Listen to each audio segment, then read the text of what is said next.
শিক্ষা প্রতিষ্ঠানের মধ্যে গজিয়ে উঠেছে বেআইনি নেশা তৈরির কারখানা। একেবারে রমরমিয়ে নেশার জিনিসপত্র তৈরি হচ্ছে। স্কুলের ভিতরেই চলছে লক্ষ লক্ষ টাকার নেশার লেনদেনের কারবার। আর এই অবৈধ ব্যবসার সঙ্গে জড়িয়ে রয়েছে খোদ স্কুলের মালিক। স্কুলকে শিক্ষার মন্দির বলা হয়, সেই মন্দিরেই কিনা এইভাবে নেশার আতুর ঘর তৈরি হচ্ছে। কি ভয়ঙ্কর অবস্থা ভাবতে পারছেন? এই ঘটনাটি হায়দ্রাবাদ শহরের বোয়েনপল্লীর একটি বেসরকারি স্কুলে এই ঘটনাটি ঘটেছে। সূত্র মারফত জানা গিয়েছে ওই স্কুলের মালিকের নাম মহিলা জয়প্রকাশ গৌর। স্কুল মালিক প্রকাশ গৌর তিনি এক ব্যক্তির সঙ্গে বেআইনি কারবার করার জন্য হাত মিলিয়ে বসেন। তার নাম গুরুভা রেড্ডি। এরপরই স্কুলের ভিতরে সেই সমস্ত নেশার জিনিসপত্র তৈরির অনুমতি দেন তিনি। বিপুল লাভের আশায় জয়প্রকাশ গৌর স্কুলের একটি নির্জন অংশে ওষুধ তৈরি শুরু করেন। তিনি বুঝতে পারেননি যে তার এই কারবার বেশি দিন চলবে না।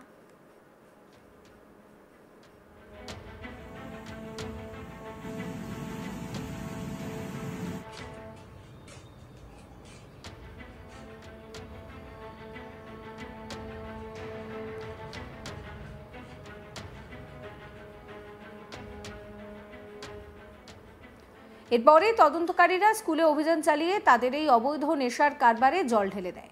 সেখান থেকে বিভিন্ন নেশার জিনিসপত্র বাজেয়াপ্ত করা হয়।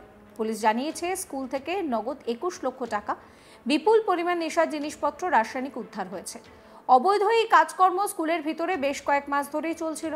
এই মারাত্মক বেআইনি কাজ শিক্ষার্থী ও স্কুলের কর্মীদেরকে রীতিমতো ঝুঁকির মুখে ফেলেছে। দায়ীদের যাদের বিরুদ্ধে এই অভিযোগ উঠেছে তাদের বিরুদ্ধে কঠোর ব্যবস্থা নেওয়া হবে বলে আশ্বাস দেওয়া হয়েছে।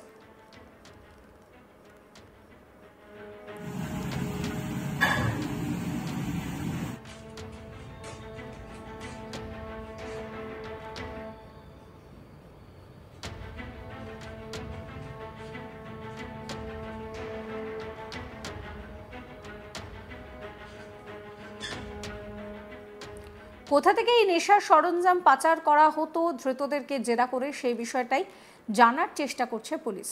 ভাবতে পারছেন, যেখানে শিক্ষা প্রতিষ্ঠানকে বলা হয় মন্দির, যেখানে ছোট ছোট পড়ুয়াদের ভবিষ্যৎ তৈরি হয়, বলা যেতে পারে যে ভবিষ্যতের যে পরিকাঠামো সেটাই স্কুল থেকে তৈরি হয়, সেখানে কিনা স্কুলের মধ্যেই এইভাবে বেআইনি নেশার জিনিসপত্র তৈরি হচ্ছে।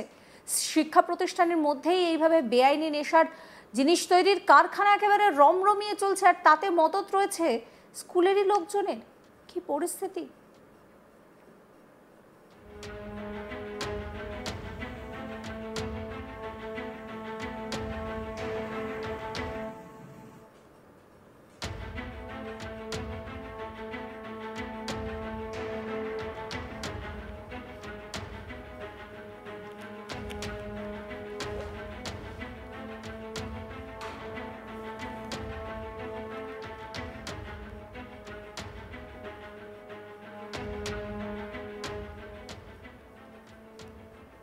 স্কুলের ভিতরেই চলছে লক্ষ লক্ষ টাকার নেশার লেনদেনের কারবার, আর এই অবৈধ ব্যবসার সঙ্গে জড়িত খোদ স্কুলের মালিক। স্কুলকে শিক্ষার মন্দির বলা হয়, আর সেখানেই কিনা এইভাবে নেশার জিনিসপত্র তৈরি হচ্ছে। নেশার আতুর ঘর এটা। কি ভয়ঙ্কর পরিস্থিতি এই হায়দ্রাবাদের বোয়েনপল্লীর এই বেসরকারি স্কুলে। সূত্র মারফত জানা গিয়েছে স্কুলের মালিকের নাম মহিলা জয়প্রকাশ গৌর। তিনি গুরুভা রেড্ডি নামে এক ব্যক্তির সঙ্গে হাত মেলান এই বেআইনি কারবার করার জন্য। এরপর স্কুলের ভিতরে সমস্ত নেশার জিনিসপত্র তৈরিতে অনুমতি দেন তিনি। বিপুল লাভের আশায় প্রকাশ গৌর স্কুলের মধ্যে একটি নির্জন জায়গায় ওষুধ তৈরি শুরু করেন। তবে তিনি বুঝতে পারেননি যে তার এই ব্যবসা খুব বেশি দিন চলবে না।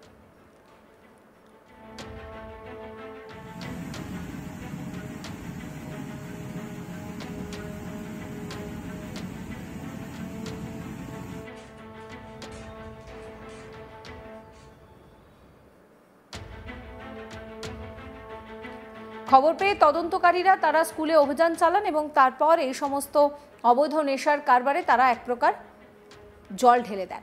বাজেয়াপ্ত করা হয়েছে নেশার এই সমস্ত জিনিসপত্র।